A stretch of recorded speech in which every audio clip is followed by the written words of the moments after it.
I stand up and say a few things, please? Oh, sure. Okay, my name is Linda Chappell, and I currently live in the neighborhood. My son went to Weber. My grandson has went to Weber for years. Starting with the facility, it's a recycling facility. It is not a waste transfer facility. It is not a garbage dump. It's a recycling center. As far as the graffiti and the windows being boarded up, that building has not had graffiti for 5 years. We do have a drug problem in the neighborhood. We no longer have that tagging graffiti problem that we had in the past. The windows being boarded up, the day after I saw the people shaking hands in front of the building, the windows were boarded up. The windows have always been open. They're screened in their mesh. They cannot get in there. The old plywood that's boarded up the windows, that's from previous attempts when they took the air conditioners out or whatever. Personally, I think this is a very bad fit for our neighborhood. I think it's a very bad fit for all of North Minneapolis. We're talking about a property, 50 years, no taxes, nonprofit. This, to me, is the heart of our neighborhood. These are historic buildings. I believe we as a community need to repurpose this to our desires. The last thing we need, in my opinion, is 120 men living in a facility between a McDonald's, a daycare, a senior's home, the park, all the people going to the park. I've heard, so the 120 men, yes, it's 550 men a year. These are 2009 statistics. That's in 1 year that will go through this center. 130 of them graduate. That's less than a 25% rate. To me, that's not acceptable. That's acceptable for North Side, what we're going through with everything else, but to me, that's not acceptable at all.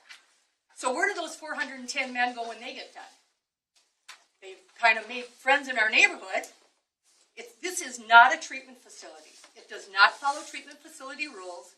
Most treatment facilities are the opposite. You do not work 40 hours a week and have 20 of instruction. You work 20 and have 40 instruction. Getting a job sorting in the real world is not going to pay. I can guarantee you that. The other thing I'd like to mention is prior to this meeting, it was never brought up that we would have a store. And all of a sudden, we're getting a store. How did that come into play? What changed that now we're getting a store? Now, the other thing, I've heard that the facility is locked. I've also heard it's unlocked. I've heard they have 3 hours, 2 hours during the day, and 2 hours from 8 to 10 at night. I've heard they're going to be breathalyzed coming and going. One supervisor for 120 people. They've been looking for a site since 2008. 2 of them in St. Paul have been denied, 1 over northeast across the river. As soon as you cross the Camden Bridge, Christmas tree lot, the St. Anthony site was right there. They were denied that. The current site has 250,000 square feet. 30,000 square feet take up the store. In their other proposals, they needed a minimum of 200,000 square feet plus room for growth. How in the world are they going to put this on a 3.5 acre site with less than 96,000 square feet? Something's not adding up. As much as I try and look at this, and as much as I appreciate the work that the Salvation Army does, everything I've looked at just doesn't make sense. Where are they going to put these men? They don't even know how many men are going to be in a room. And they certainly know how many square feet they've got designed for it. Why don't we have that information right now? Are they going to say 3 and it's going to be 6 and we'll never know? These are things that I think we should have answers to right now. Lastly, the Mereen Johnson site, $1.4 million they're paying for. The St. Paul site, $4.4. The St. Paul site had 11.3 acres. This just doesn't make sense to me. No matter how you try and figure this out, it's not adding up. And I guarantee you the next time we come to a meeting, the statistics will change. Thank you very much. I think we would like to respond to those questions. I think we could begin with, Chris, if you could talk a little bit about the history of the building. I know there were some mentions pointed out. Chris is the broker for the seller of the building. I think you could speak a little bit more to the claims that the building did not have graffiti in the past, I think. I said the graffiti has not been an issue the past 5 years. There is some fresh graffiti shortly after they boarded up the building. Only on the That's boards. normal. Only on the boards. Yeah, only on the boards, not on the building. If you would like to speak to. Sure. So my name is Chris Wirens. I work for Cushman and Wakefield Northmark Real Estate, and I represent Mereen Johnson in selling the building. Mereen Johnson hired the team that I'm on last summer in marketing the building for sale. Before our team was hired on, they've been marketing the building for sale now for it's probably going on a few years, probably even more than that. History of the building, though, a few years back, they relocated their foundry off to South Dakota, and from then on, they've been kind of in transition mode with the property, as I'm sure you all well know.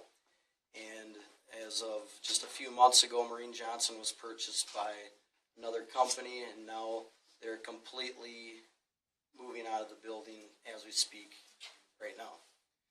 So in regards to, I guess, just the couple points that you were making about the windows being boarded up, I think that was what I was told was a window got broken out, so they didn't want to mess around anymore with the move taking place. They just thought it was best to board them up. I understand. So how long have they been boarded up then? I honestly can't be more than a few months. Correct. So it was presented, though, as a vandalism issue, and it's not. That was for the safety of the buyers, period. All right. I'm not aware of that, and definitely don't. When you sign papers on a property, you immediately preserve it in the condition that it's in, so you don't have to replace any windows or metal.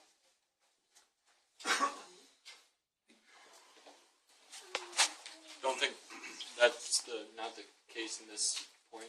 I think it is the case. Can you tell me, have you signed so the building and the land have been sold? You've signed an agreement for that? It has not been sold. It has not been sold. You're proposing this first? Yes. Has your building been sold downtown? No. Have you had offers for it in the millions of dollars? No. Really? You can say that with a straight face? I don't think that. Can anyone answer that question here? Does anyone know? Yeah, I am not aware of any offer on the building because we're not going to put an offer. We're not going to sell the building until we have another location. I think that the location you're at is just fine.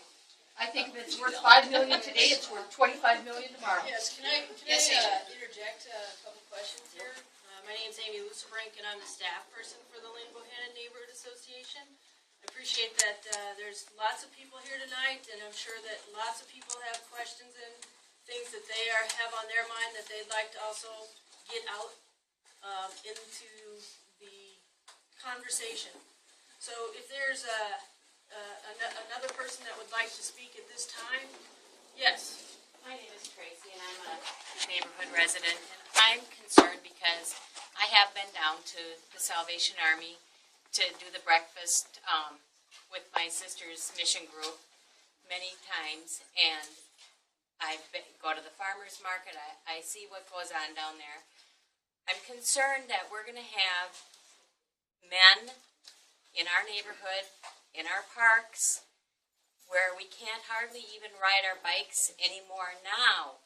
And we're going to have more crime. North Minneapolis is just inundated with crime right now. And you can't ride your bike down the path safely. You can't take your dogs down to the river safely. And what is this going to bring to our neighborhood? I'm all about helping other people, but I don't think a neighborhood like this is the place for men that are going through these issues. And thank you, by the way, thank you for volunteering. I think where you probably are volunteering is at our Harbor Light Center at 1010 Curry, which is completely different program. Very, very, very, very different. The Harbor Light is a shelter program. It's a program where people are coming for congregate meals. It's open to the public. People are coming in and out, staying just for the evening.